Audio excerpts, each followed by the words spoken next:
नमस्कार दोस्तों, मैंने जैसा कि आप लोगों को मतलब अपने कोचिंग के बच्चों को टेक्स्ट बुक से बनाने के लिए मॉक टेस्ट देने के लिए बोला था।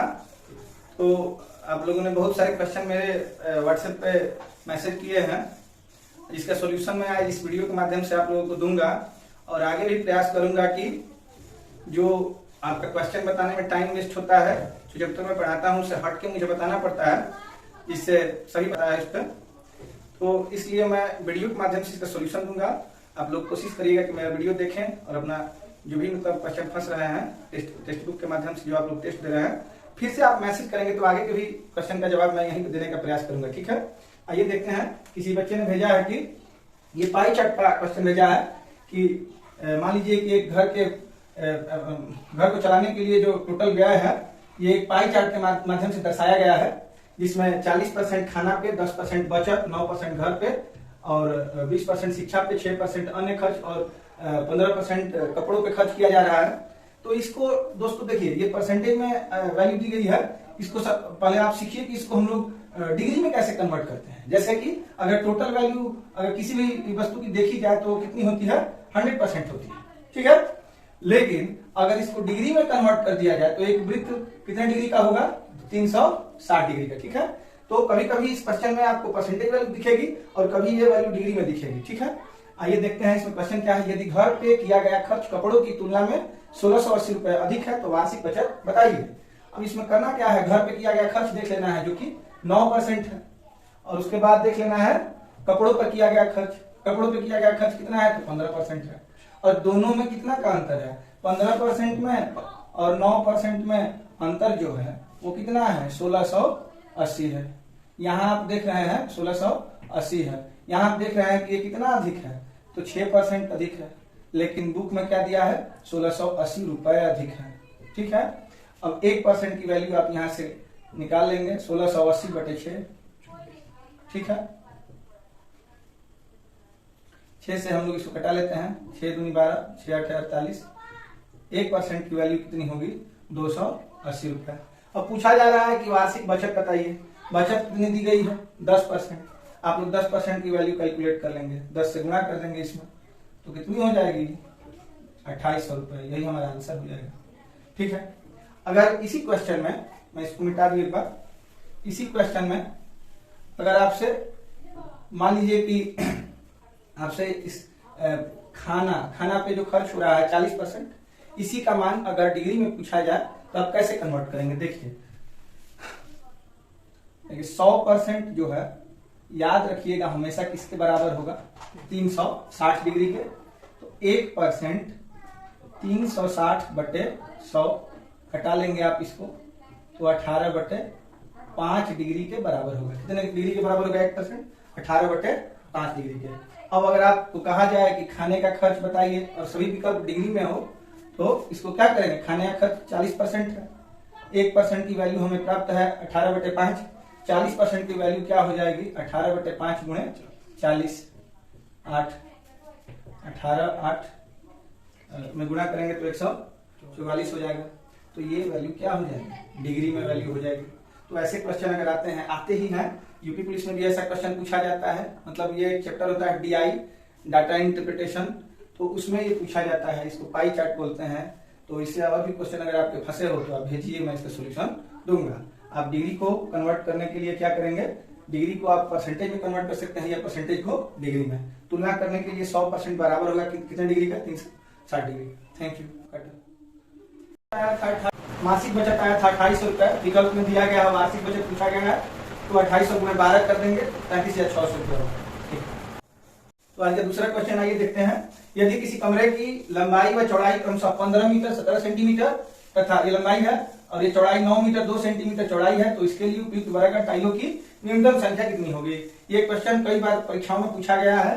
तो आइए देखते हैं। इसके लिए आपको एक फॉर्मूला याद करना होगा, वर्गाकार टाइल्सों की संख्या बराबर न्यूनतम संख्या बराबर लंबाई गुणे चौड़ाई बटे लंबाई व चौड़ाई के HCF अर्थात मसा का स्क्वायर कर देंगे तो आंसर हो जाएगा। इसके लिए आपको इसको कन्वर्ट कर लेना है, लंबाई को 15 मीटर को हम 1500 सेंटीमीटर प्लस 17 सेंटीमीटर मतलब 1517 सेंटीमीटर बोलेंगे, और चौड़ाई को 9 मीटर है, 9 मीटर 2 सेंटीमीटर है तो 900 सेंटीमीटर 2 सेंटीमीटर मतलब 902 सेंटीमीटर बोलेंगे, ठीक है। और इस लंबाई और चौड़ाई का हम लोगों को मौसा निकालना होगा। यूक्लिड विभाजन प्रमेयिका से हम इसका मौसा निकालेंगे। 1517 को 902 से भाग देंगे। मौसा निकालने का ये सबसे आसान तरीका है। एक बार जाएगा ये 902 हो जाएगा, इसमें शेषफल हो जाएगा 2, फिर 5 हो जाएगा, फिर 1 और 6, फिर 902 में करेंगे भाग। जिससे पहले भाग दिए हैं उसमें भाग करेंगे, फिर एक बार जाएगा 615, ठीक है। 12 से 5 घटेगा तो 7, 9 से 1 घटेगा तो 8, और 8 से 6 घटेगा तो 2, 287। फिर यहाँ दिखा रहा हूँ 287 से भाग दिया जाएगा इसमें, तो हो जाएगा कितना, 3 बार ज्यादा हो जाएगा, 2 बार, 2 7 14, 28 56 57, 1 और ये 11 से 3 7 जाएगा तो ये 4, और ये कट जाएगा। 41 से करेंगे 287 में तो ये 7 बार जाएगा, 287 हो जाएगा। तो पूरा 41 से विभाजित हुआ, जिससे शेषफल कितना आ गया 0, तो मौसा इसका 41 होगा। तो ये तो रहा मौसा निकालने का तरीका। मौसा कैसे भी आप जैसे निकालना चाहें, गुणनखंड विधि से या इसको भाग विधि बोलते हैं, भाग विधि से निकालेंगे। दोनों का 1517 तथा 902 का HCF जो मौसा आया वो कितना आया 41 आया, ठीक है। अब इसका यूज कर लेंगे। लंबाई कितनी है 1517, चौड़ाई कितनी है 902, 41 से भाग करेंगे इसमें, ठीक है।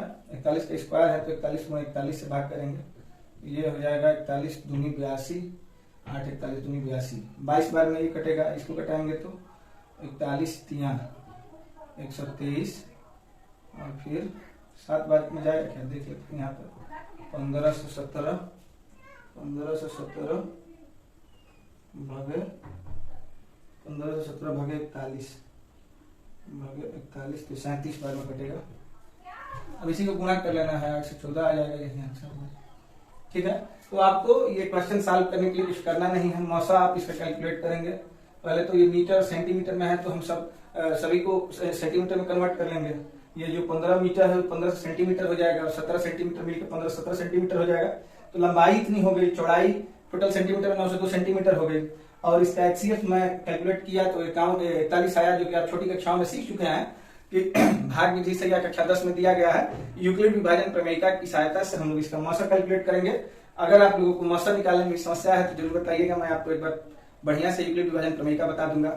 मौसा आ जाने के बाद इसमें कुछ है नहीं, फार्मूला का यूज करना है। लंबाई और चौड़ाई का गुणा करेंगे, जैसा कि मैंने 1517 902 में किया है। उसके बाद जो मौसा आया 41 का स्क्वायर नीचे गुणा कर देंगे, इससे कटाएंगे तो ये 37 बार में, और ये 22 बार में, दोनों का गुणा करेंगे तो कितना हो जाएगा 8 से 14, यही आंसर होगा।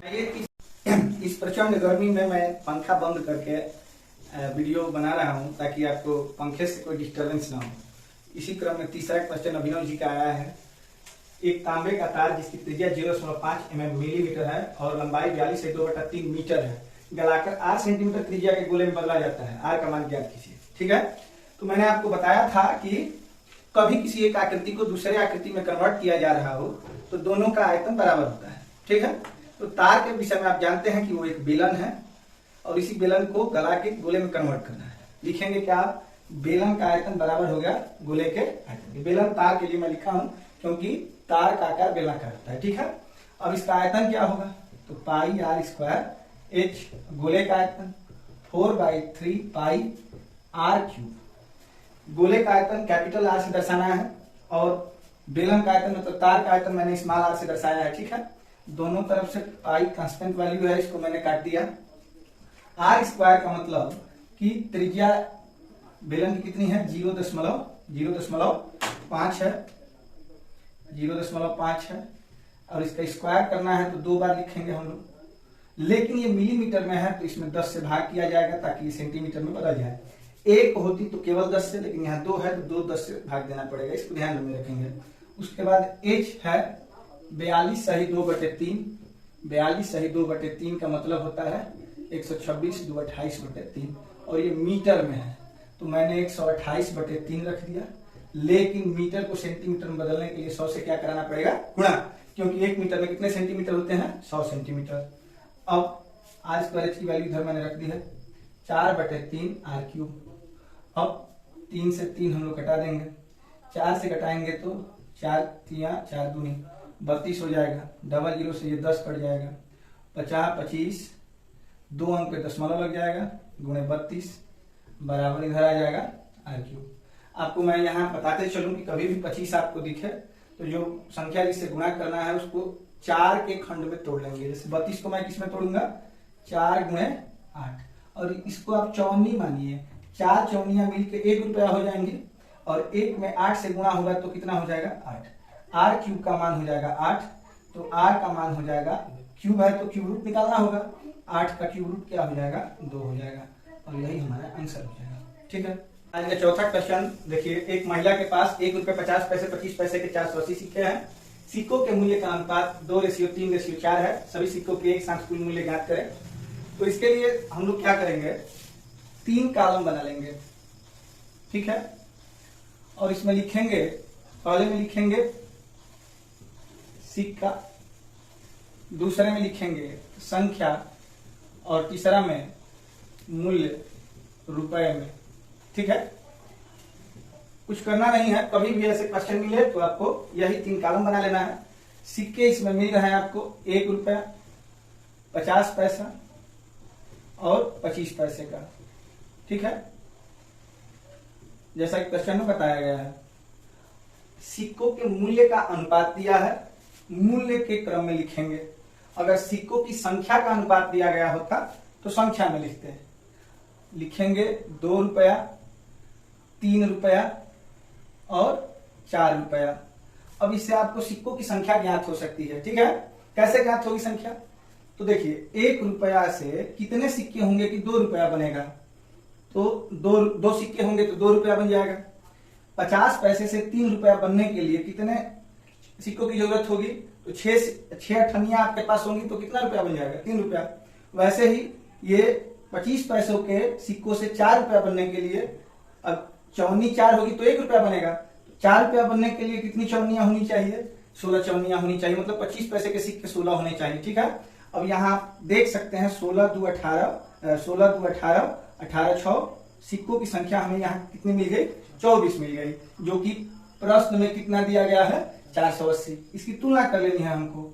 24 को हम लोग कहेंगे 480 तो 1 को कहेंगे 20। ठीक है।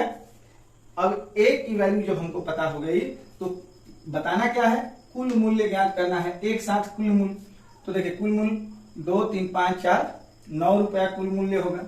लेकिन 1 को अगर 20 कहा जाए तो 9 को 9 गुणे 20 कहा जाएगा।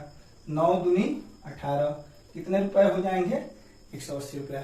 इसी तरीके से अगर आपसे पूछा जाए कि 1 रुपए के सिक्कों की संख्या बताइए तो 2 को हम लोग 1 को 20 तो 2 को 40 कहेंगे। 50 पैसे के सिक्कों की संख्या बतानी हो, अलग अलग हम सबका मान बता सकते हैं। ठीक है। धन्यवाद।